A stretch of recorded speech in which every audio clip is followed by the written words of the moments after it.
So maybe you're a teenager and want to be taken more seriously. Or maybe you're in your 20s, but you look like you're barely past puberty. Or you're in your 30s. For years now, you've been fighting, clawing your way up the corporate ladder, only to be pushed down by people who look older than you. Because, damn it, you can't help it, but you got a baby face. Any way you shake it, gentlemen, you look young. Doesn't matter what age, you look young for your age. And even if you don't look young for your age, you may, in some situations or cases, want to look older than your age, like in the case of the professional world. Because, like it or not, you know, some people do have a preconceived notion because you look young. They might not consider you for a relationship. They might not consider you for a job or a promotion because of your youthful appearance. Gentlemen, today, we're going to try and fix that. Now, we're not going to, make you start drinking hard and smoking a ton of cigarettes because, yes, that will age you, but there are some things that we can do, no matter our age, to look and appear more mature. Tip number 1 is facial hair, as in, don't even try it if you don't have the proper facial hair follicle formation. All right, a lot of people, if you look online, like, how to look old, everybody's like, grow facial hair. Well, the problem is if you look super young and you're in your 20s, you're in your teens, some dudes in their 30s, you simply don't have facial hair density enough to be responsible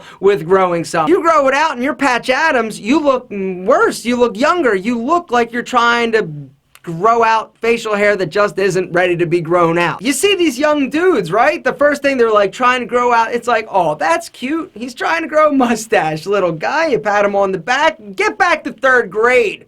It's just not in the cards for some of us, gentlemen. But if you do have proper facial hair formation, now I'm not talking you need a full beard. You know, some dudes have some decent density down on their chin. Might want to grow that a little bit. Get some strategically placed facial hair where and if it grows in. But be responsible. If it's not in the cards, gentlemen, don't try and do it. Since we're talking about grooming, let's move on to tip number 2, which is get a more professional and mature haircut. There's nothing that screams, I'm a young dude, like super spiky, long swooping, just kind of casually, coolly, yeah, I get it. And it looks amazing on you. But if you're looking to be perceived as older, you want to get rid of that. But the good news is that a lot of the great hairstyles that are out there that are popular right now are inspired by the hairstyles of the 50s and 60s. Slicked over, parted, tight on the sides. This looks incredible and is going to help you look older. Tip number 3, style. Gentlemen, how are you dressing? The way that you dress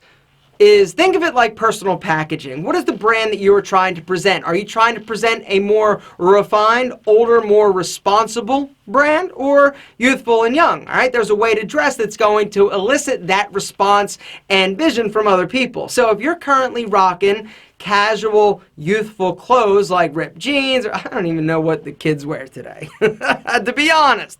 But look at all your friends. If you're dressing like that, chances are you probably need to up it up.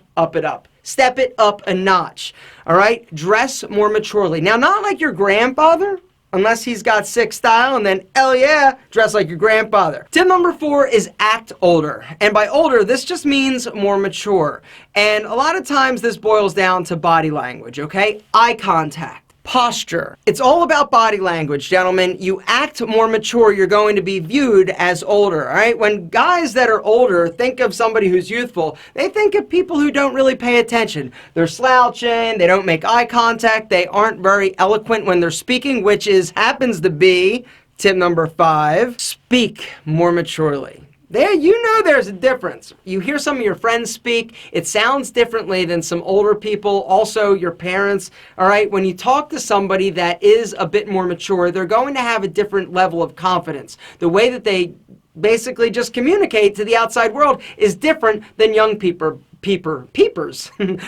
but it boils down to confidence. Gentlemen, if you missed the video that I did talking about how to speak like a gentleman, 9 talking tips to earn respect, that video is priceless and listed in the description. Good news, gentlemen, your genetics found the fountain of youth and they took a sip. The bad news is that right now, at this age, you might be thinking, dude, I look so young, nobody's going to take me seriously, no girl is going to like me, or guy, or whatever you're into. The jobs, I'm going to be passed up. Promotions, my God.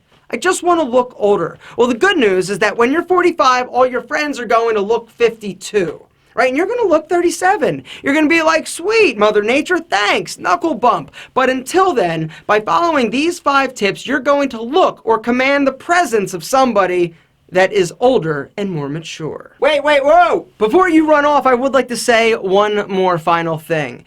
It doesn't matter how young you appear. It doesn't matter how old you are. What it boils down to is your confidence. When you walk in a room, what is your presence? Are you confident? Do you look people in the eye? What is your body language? Do you communicate and elicit respect? If you do, doesn't matter your age. I've met some young little 6-year-olds. I've been like, damn, they've got presence. Gentlemen, find your presence.